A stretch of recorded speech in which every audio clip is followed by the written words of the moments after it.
1995, wonderful alumni, and newly elected trustee. We are so excited to have him, and I'm now going to turn it over to him. Thank you.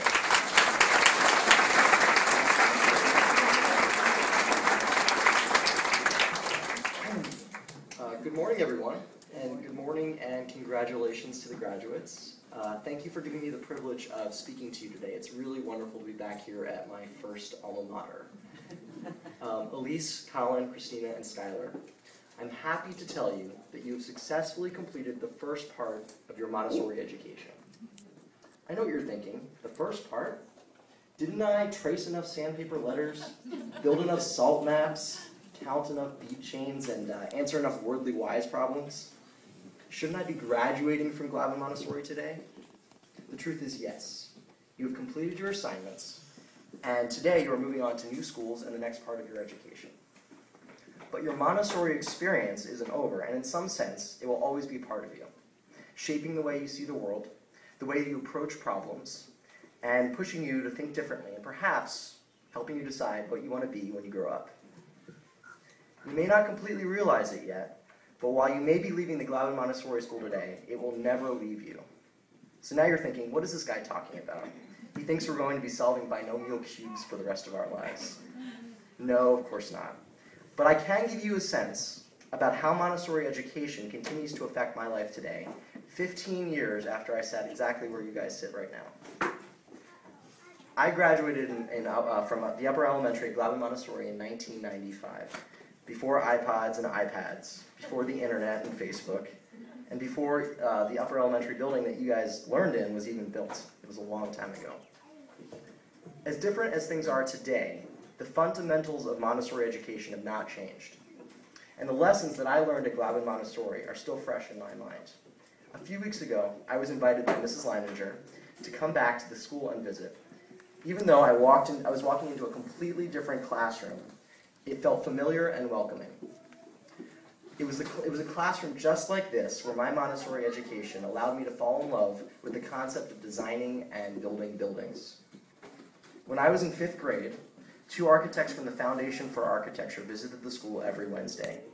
Their goal was to expose the students to the profession and teach us about how architects design and build buildings. While most students were interested in the lessons, I was completely hooked. As the weeks progressed, I probably spent more time than I should have building a 4-foot skyscraper out of straws. When we were asked to draw a floor plan of our house, I produced not only the drawings of the 1st and 2nd floor, I also drew the front and the back of the house. I was pretty much obsessed with designing houses. One week we toured City Hall in Center City, Philadelphia, and we ended the trip. We ended with a trip to the observation deck just below the statue of William Penn. As I stared out over the buildings in the city below me, I knew that I was going to build buildings someday. My teachers, Ms. Sarney and Mrs. Leininger, yes, I actually was one of Mrs. Leininger's students, couldn't have been more supportive of my newfound passion. Together with my best friend John Felicetti, who also loved architecture, I started drawing houses. So many houses, in fact, that John and I had to start our own make-believe architecture firm in the classroom. It was called Traditional Splendors Designs. At every chance we could, John and I would design houses. For our friends, for our teachers, for our families. So many houses, in fact, we thought it was fitting to give the school a bound book of all those drawings. As I was going to say, when I visited a few weeks ago, I was so excited to see that that book was still on the shelf in Mrs. L's classroom. Only at Gladwyne Montessori would I have had the opportunity to do this. It was this school and its Montessori principles that allowed me to pursue my passion to the fullest extent. And it didn't end. Montessori also taught me to constantly push myself to follow my interests.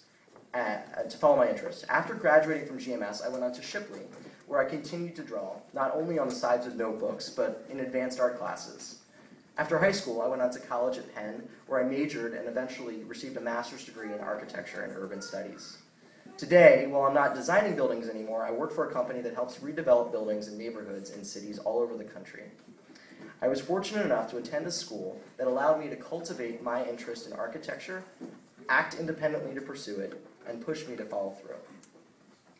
Recently, I came across a quote by Maria Montessori that I think sums up my point pretty well. She said, "Free the child's potential, and you will transform him into the world." So Elise, Colin, Christina, and Skylar, your potential has been freed, and you're about to be transformed into the world. I hope you've been able to convey, that I've been able to convey to you that your Montessori education isn't over. In fact, it's really just beginning. The next part of your life will be defined by how you will apply what you've learned here. And having met all of you and listened to you talk about how meaningful your time at Montessori has been, I know you will succeed in whatever you do next. So no, you won't be solving binomial cubes for the rest of your life.